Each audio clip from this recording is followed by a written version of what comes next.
Oke, bayangin kalian lagi ada di dalam sebuah film thriller politik tingkat tinggi.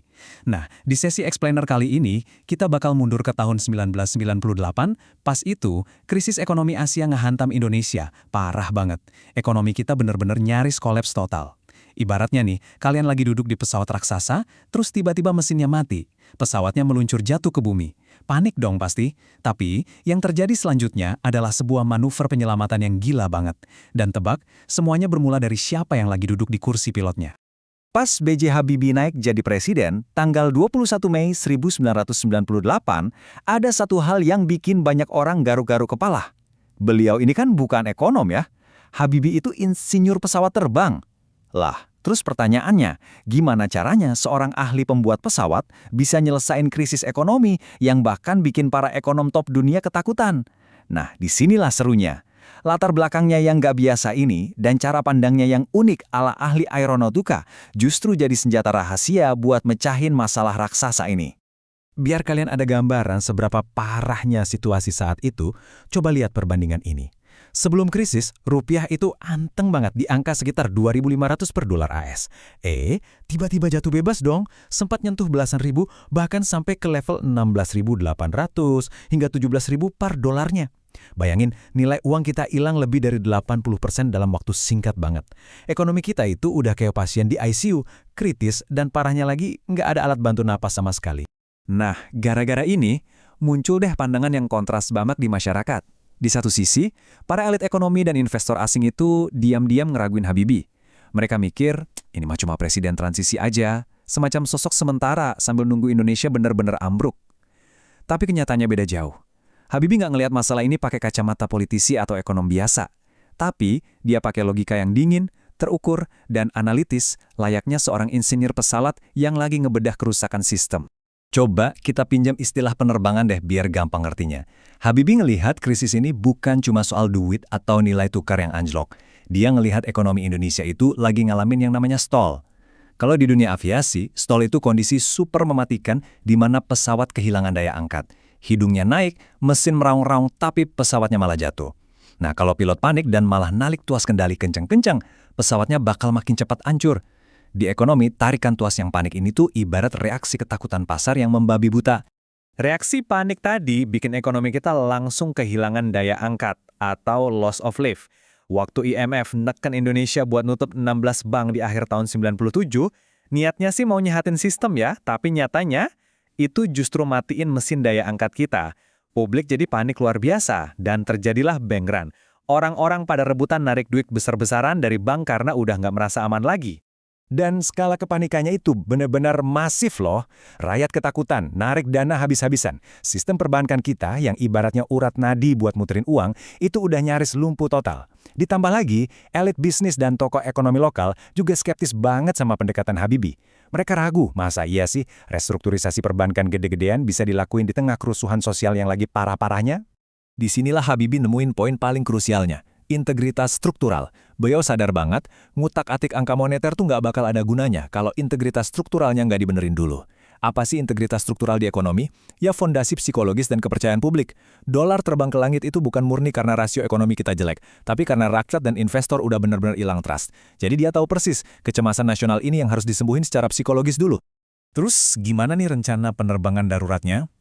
Habibie langsung eksekusi 4 langkah radikal. Pertama, kasih jaminan 100% buat simpanan masyarakat di bank, biar orang berhenti panik narik uang. Kedua, dia naikin suku bunga gila-gilaan sampai sekitar 60%. Ketiga, merger 4 bank milik negara jadi satu raksasa yang sekarang kita kenal sebagai Bank Mandiri. Dan keempat, ngasih independensi penuh buat Bank Indonesia. Ini semua risikonya tinggi banget, tapi mutlak dibutuhin buat pemulihan jangka panjang. Coba bayangin, suku bunga 60%. Gila kan? Pemerintah waktu itu ibaratnya rela bayar harga yang super mahal buat ngantiin pendarahan duit yang lari ke luar negeri. Padahal kondisinya negara lagi miskin devisa, pertumbuhan ekonomi minus, masyarakat habis kena kerusuhan. Tapi Habibie berani ngambil risiko taktis yang masif ini demi balikin rasa aman di pasar. Dan ajaibnya, pelan-pelan arus pelarian modal benar-benar bisa direm. Terus ada satu lagi langkah yang revolusioner banget, yaitu misahin Bank Indonesia dari kendali politik pemerintah. Kalau sekarang sih Bank Sentral Independen tuh kedengarannya biasa aja ya, tapi di tahun 98, Wah, itu keputusan yang berani banget. Ibaratnya pemerintah sengaja ngelepas mesin pencetak uang dari tangan mereka sendiri. Sinyal yang dikirim ke dunia global tuh jelas banget. Indonesia benar-benar serius ngubah integritas sistem keuangannya dari akar. Tentu aja, ngejalanin ini nggak gampang. Habibie harus pinter-pinter ngejaga kedaulatan negara. Kalian tahu kan, lembaga keuangan internasional kayak IMF itu biasanya pengen kita nurut 100% sama standar mereka. Tapi navigasi sang insinyur ini beda. Habibie memang kerjasama bareng IMF, dia dengerin masukan mereka. Tapi dia nolak mentah-mentah kalau harus didikte sepenuhnya. Keputusan akhir dan taktik psikologis yang nggak biasa ini tetap dia pegang teguh di tangan pemerintah Indonesia. Keseimbangan yang berani ini akhirnya membuahkan hasil loh.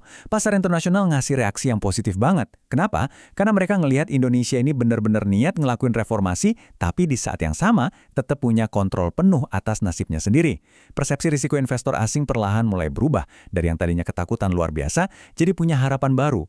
Mereka mulai tenang dan yakin, oh Indonesia nggak bakal hancur nih. Dan ini dia bukti kemenangan besarnya, Rp6.500. Ingat ya, ini bukan karena Indonesia tiba-tiba nemu harta karun devisa atau ekspor mendadak meroket. Kondisi negara masih babak belur dan penuh utang waktu itu. Angka ini pulih murni karena kepercayaan yang udah balik. Cuma butuh waktu sekitar 17 bulan, nilai tukar kita yang tadinya mau nyentuh 17.000 bisa stabil lagi di kisaran 6.500-an per dolar AS. Yup, rupiah pulih lebih dari 60% dari titik terburuknya. Kalau kita lihat secara makro, efek pemulihannya benar-benar kerasa. Di tahun 98, PDB kita hancur lebur minus 13,1%. Tapi berkat manuver pesawat yang tepat tadi, ekonomi kita berhasil putar balik. Jadi positif 0,79% di tahun 99.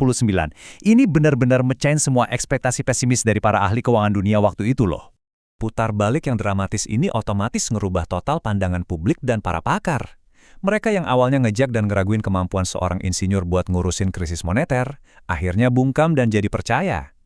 Bahkan, para ekonom senior nyebut kalau era ini adalah salah satu pemulihan ekonomi tercepat dalam sejarah modern Indonesia. Benar-benar kisah epik dari yang tadinya diremehkan, jadi pembuktian yang luar biasa.